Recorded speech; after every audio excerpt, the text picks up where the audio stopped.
নমস্কার, অ্যাস্ট্রোপিকে অকাল্ট ভাগবতে স্বাগত। হর হর মহাদেব।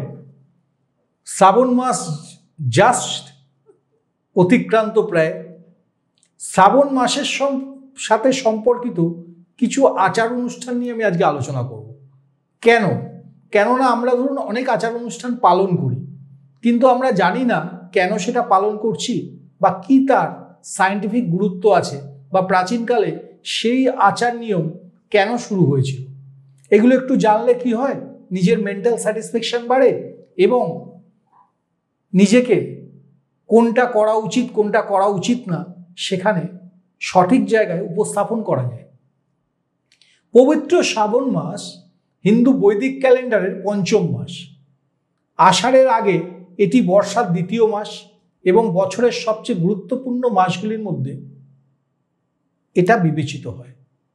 জুলাইয়ের মাঝামাঝি থেকে এটি পূর্ণিমা দিয়ে শুরু হয় এবং উত্তর ভারতীয় রাজ্যগুলির জন্য আগস্টে পূর্ণিমার সাথে শেষ হয়, যেখানে দক্ষিণের রাজ্যগুলির জন্য এটি অমাবস্যা দিয়ে শুরু হয় এবং আগস্টের অমাবস্যা দিয়ে শেষ হয়। এই মাসটিকে সমগ্র উপমহাদেশের দ্বারা শুভ বলে মনে করা হয়। দক্ষিণের রাজ্যগুলি এটিকে শ্রদ্ধা করে কারণ এটি দক্ষিণ পশ্চিম মৌসুমী বায়ু আগমন নিয়ে আসে এবং অন্যান্য রাজ্যের জন্য সারা মাস জুড়ে বেশ কয়েকটি গুরুত্বপূর্ণ উৎসব হয়ে থাকে, যেমন জন্মাষ্টমী, নাগপঞ্চমী, গুরু পূর্ণিমার মতো বেশ কয়েকটি উৎসবের সাথে এই মাসের সাথে সম্পর্কিত আচার অনুষ্ঠান অভ্যাসগুলি শ্রাবণে পালন করা হয়। শ্রাবণ মাসে অনুসরণ করা কিছু নিয়মের মধ্যে রয়েছে চুল না কাটা, পেঁয়াজ এবং রসুন না খাওয়া, একটি তাজা সবজি ভিত্তিক খাদ্য মেনে চলা, ভগবান শিবের কাছে প্রার্থনা করা।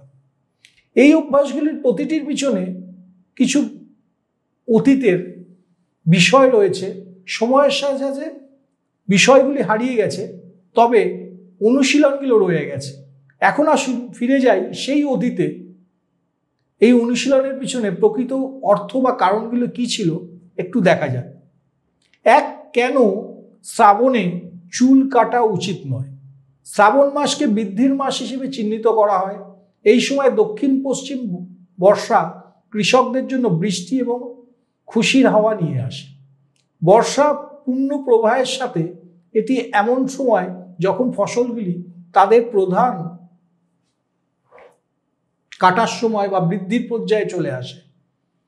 আমরা সবাই জানি আমাদের দেশ কৃষি প্রধান, তো ন্যাচারালি এই সময়টাকে আমরা খুব প্রাধান্য দিয়ে থাকি। কৃষকরা এই বৃষ্টির জন্য প্রেয়ারও করেন এবং যখন বৃষ্টি হয় তারা খুব আনন্দিতও হন। বৃদ্ধির সাথে এই সংযোগের কারণে এটি মতামত দেওয়া হয়েছিল যে প্রাকৃতিকভাবে এবং পরিশ্রম ছাড়াই যা কিছু জন্মায় তা কাটা উচিত নয়। এটি চুল বা নখ হোক না কেন, এটি পরামর্শ দেওয়া হয়েছিল পুরাণকালে যে যেহেতু তারা নিজেরাই বেড়ে উঠেছে সেগুলি কাটা সঠিক হবে না। এর অর্থ এই নয় যে আমি বলবো যে স্বাস্থ্যবিধির সাথে আপোষ করা উচিত। আজকে অনেক বাচ্চা স্কুলে পড়েন বা অনেকে অফিস কাছারি কাজকর্মে যেতে হয়, সেখানে আমার মনে হয় স্বাস্থ্যবিধি মেনে তারা চলতে পারেন, কোনো অসুবিধে নেই। যাই হোক, চুল না কাটাকে কেবল মাঠের ফসলের প্রতি প্রতীকী শ্রদ্ধা হিসেবেই কিন্তু শুরু করা হয়েছে। এবার আসি খাওয়া দাওয়ার বিষয়। কেন শ্রাবণে পেঁয়াজ ও রসুন খেতে মানা করা হয়? যদিও অনেকে এটাকে ধর্মীয় বলে মনে করতে পারে, তবে এর ব্যবহারিক কারণ হচ্ছে পেঁয়াজ এবং রসুন না খাওয়া রান্না করা খাবারে এই অভ্যাসটাকে মানা শুরু হয়েছিল। পেঁয়াজ এবং রসুন স্তরযুক্ত সবজি এবং মাটির নিচে জন্মায়। বৃষ্টির কারণে মাটির উপর দিয়ে ঘোলা জল জমে থাকে। এতে উপস্থিত ব্যাকটেরিয়া পেঁয়াজ রসুনের উৎপাদনে বা পেঁয়াজ রসুনের ভেতরে প্রবেশ করতে পারে। নিঃসরণ এতটাই গভীর যে ব্যাকটেরিয়া পেঁয়াজের সমস্ত স্তরে প্রবেশ করার ক্ষমতা রাখে এই সময়। তাই শ্রাবণে পেঁয়াজ ও রসুন থেকে দূরে থাকার পরামর্শ দেওয়া হয়েছিল, যদিও এখন সেটা স্পিরিচুয়াল অ্যাঙ্গেলে এটাকে মানা হয়। এরপর আসি উপবাস, ফাস্টিং। শ্রাবণে কেন করা হয়? শ্রাবণ শিবের সঙ্গে যুক্ত। অনেক সংস্কৃতি সারা দেশে এই মাসে পালন করা হয়। শিব ভক্তরা মাসের 4টি সোমবার এটি করেন, যেখানে দেবী পার্বতীর উপাসনা করেন। তারা মঙ্গল গৌরীব্রত আকারে মঙ্গলবার এটি করে থাকেন কোনো কোনো ক্ষেত্রে। শ্রাবণ মাসে উপবাসকে মানা হয়, তার মেন কারণ হচ্ছে আমাদের শরীরে বিপাক ক্রিয়া হ্রাস পায় এই সময়, কারণ এটি আমাদের চারপাশের আবহাওয়া পরিবর্তনের কারণে হয়। দেশের অনেক জায়গায় আর্দ্রতাও শরীরের পক্ষে খাবার ঠিকভাবে হজম করা কঠিন করে তোলে। এই কারণে এটি পরামর্শ দেওয়া হয়েছিল পুরাণকালে যে সপ্তাহে একদিন শরীরকে বিরতি দেওয়া উচিত, যাতে পেট এবং অন্ত্রগুলি বিশ্রাম পায়। ভগবান শিবের প্রার্থনা হিসেবে উপবাসের ধর্মীয় দিক থেকে আমি বাদই দিচ্ছি, কেননা ওটা তো আপনারা সবাই জানেন।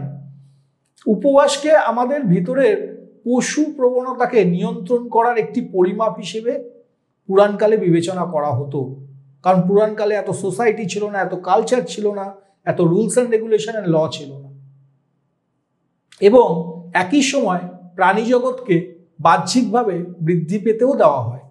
এই মাসে উপবাসের পরামর্শ দেওয়ার আরেকটি কারণ হলো এটি আমাদের কনসেন্ট্রেশন বা ধ্যানের গভীরতা বৃদ্ধি করে। এই যে রোজা করা হয়, রোজার হিন্দি শব্দ হলো উপবাস, যেটা আমাদের মুসলিম ভাইরা করে থাকেন। প্রতীকভাবে এর অর্থ আপনার নিজের কাছে আসা।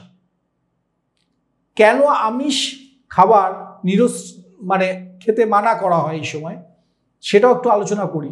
ভগবান শিবকে পশুপতিনাথ নামেও ডাকা হয়, সমস্ত প্রাণী এবং জীবের প্রভু। স্রষ্টা ও তপস্বীরা মত দিয়েছিলেন যে আপনি যেহেতু শিবকে পশুপতিনাথ রূপে পূজা করেছেন, তাই শ্রাবণ মাসে তার প্রিয় প্রাণীদের খাওয়া উচিত না। যেহেতু তিনি রক্ষাকর্তা, তো সেখানে যদি আমরা আমিষ খাই তাহলে প্রাণীজ খাবারই খাচ্ছি। এটি মূল কারণ বা বিহাইন্ড দ্য সায়েন্স। যাই হোক, শিবের সঙ্গে শ্রাবণের একটু যোগ আলোচনা করি। শ্রাবণ মাসটি ভগবান শিবের সাথে ব্যাপকভাবে জড়িত, কারণ এই মাসেই স্বর্গীয় সমুদ্রের পৌরাণিক মন্থন হয়েছিল। অসুর এবং দেবতারা যখন সমুদ্র মন্থন করেন, তখন সেখান থেকে প্রথম বেরিয়ে আসে বিষ বা হলাহল। কথিত আছে যে এই বিষ এতটাই শক্তিশালী ছিল যেটি সমস্ত জীবন্ত প্রাণীকে ধ্বংস করে দিতে পারত। ভগবান শিব সেই বিষকে সবাইকে রক্ষা করেছিলেন, এবং এই কারণেই আমরা শ্রাবণ মাসে ভগবান শিবকে পুজো করি। এই গল্পের পিছনে একটি প্রতীকী ঘটনাও রয়েছে, যা শ্রাবণ মাসে সারা বিশ্বের সমস্ত শিব মন্দিরে অনিচ্ছাকৃত বা ইচ্ছাকৃতভাবেও অনুসরণ করা হয়। শিব ভক্তরা এই মাসে প্রার্থনার রূপ হিসেবে শিবলিঙ্গে দুধ নিবেদন করেন। যদিও এই নিয়মের সমালোচনাও করা হয়েছে অনেক ক্ষেত্রে, এর পিছনে একটি অর্থও রয়েছে। উপরে উল্লেখিত হিসাবে এই মাসে বৃষ্টি মাটিতে উপস্থিত ব্যাকটেরিয়া বৃদ্ধি করে, আর গরু যখন এই মাটির ঘাস খায় তখন সেই ব্যাকটেরিয়া তাদের পেটে চলে যায়। তাই গাভী থেকে যে দুধ বের হয় তা ব্যাকটেরিয়া পরিপূর্ণ হয় না, বা সেটা কিছুটা বিষাক্ত রয়ে যায়। যেহেতু শিব ঠাকুর আসলে বিষ খেয়েছিলেন, তাই ভক্তরা সেই ব্যাকটেরিয়া ভর্তি দুধ ভগবানকে নিবেদন করেন তাদের জীবনে বিষকে ডোনেট করতে বা ভগবান শিবকে গ্রহণ করার জন্য, যাতে তারা ভালো থাকেন। আরেকটি প্রথা অনুসারে শ্রাবণ মাসে মানুষের খুব ভোরে মন্দিরে যাওয়া উচিত। এটা ছিল শুধুমাত্র এটা কনফার্ম করার জন্য যে লোকেরা তাদের দিনের একটি তাড়াতাড়ি এবং শুভ সূচনা যেন করে। যাই হোক, কোভিড-19 এবং তার ফলে লকডাউনের মন্দিরে যাওয়া বাঞ্ছনীয় বা সম্ভব ছিল না। এই অবস্থায় সকালে জপ এবং ধ্যান ভগবান শিবকে খুশি রাখার চেষ্টা করেছেন সবাই, এবং আমরা যখন আরও ডিটেলে দেখি তখন প্রচুর মিল রয়েছে, যা অর্জিত হয় যে আমরা শিবের প্রার্থনা বনাম ধ্যানের তুলনা করি। বলা হয় যে ভগবান শিবের কাছে প্রার্থনা আমাদের 3টি গুণ থেকে মুক্তি দেয়: সত্য, রজ, তম। আমাদের মানসিক রূপের গুণাবলী, যা জীবনকে আবদ্ধ করে, যা তার হাতে ত্রিশূল দ্বারা প্রতীকী ছিল। এর আরেকটি প্রতীকী যে ত্রিশূলে অতীত, বর্তমান এবং ভবিষ্যতের সবকিছু মেনশন করা আছে বা আমরা এটাকে কল্পনা করি। দৈহিক রূপের 3টি গুণ বা দোষ একটু বলি: বাত, পিত্ত, কফ। এছাড়াও ত্রিশূলের মাধ্যমে কিন্তু আমরা এই 3টে প্রেজেন্টেশনকেও ভাবি। আমরা ভগবান শিবের কাছে প্রার্থনা করি যেন তিনি আমাদের এই বাঁধন থেকে মুক্ত করেন, এবং শিবলিঙ্গের উপরে জল নিবেদন করে আমরা আমাদের সমস্ত ভক্তি এবং আরাধনা শিবকে অর্পণ করি, এবং সেই জল যখন শিবকে নিবেদন করা হয় তখন জল নিজেই শুদ্ধ হয়ে যায়, যা আমাদের শুধুমাত্র ভক্তির প্রতীক। তাই ভগবান শিবের প্রার্থনার মতো জপ এবং ধ্যান আমাদের গুণ, দোষ এবং সময়ের বাঁধন থেকে এইভাবে মুক্তি দেয়। এমনকি ভগবান শিবের কাছে আমাদের প্রার্থনার মানসিকভাবে আমরা নিজেদের সারেন্ডার করে একটি শুদ্ধকারী বা শুদ্ধ কাজ হিসেবে ভেবে থাকি। আর এর আর একটা কারণ একটু আলোচনা করে নিই। ভগবান শিব আদি পরিবেশবাদী। তার কাছে প্রার্থনা করার জন্য অনেক আচরণ এবং অর্ঘ্যের প্রয়োজন হয় না।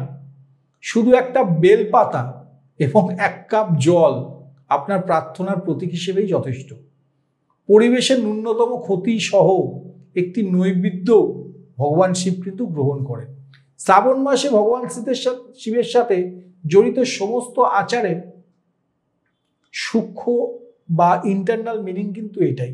উপবাসের জন্য অনুগ্রহ করে এটা মনে করবেন যে কোনো ডায়াবেটিস পেশেন্ট, বৃদ্ধ, ছোট বাচ্চা বা যিনি ওষুধ খান রেগুলার বেস, সেগুলো যেন বন্ধ না হয়। কেন? তারা একাকী ধ্যান জপ করেও এই প্রার্থনা করতে পারেন। এর জন্য ম্যাগনেটারি নয় যে তাকে উপবাসই করতে হবে।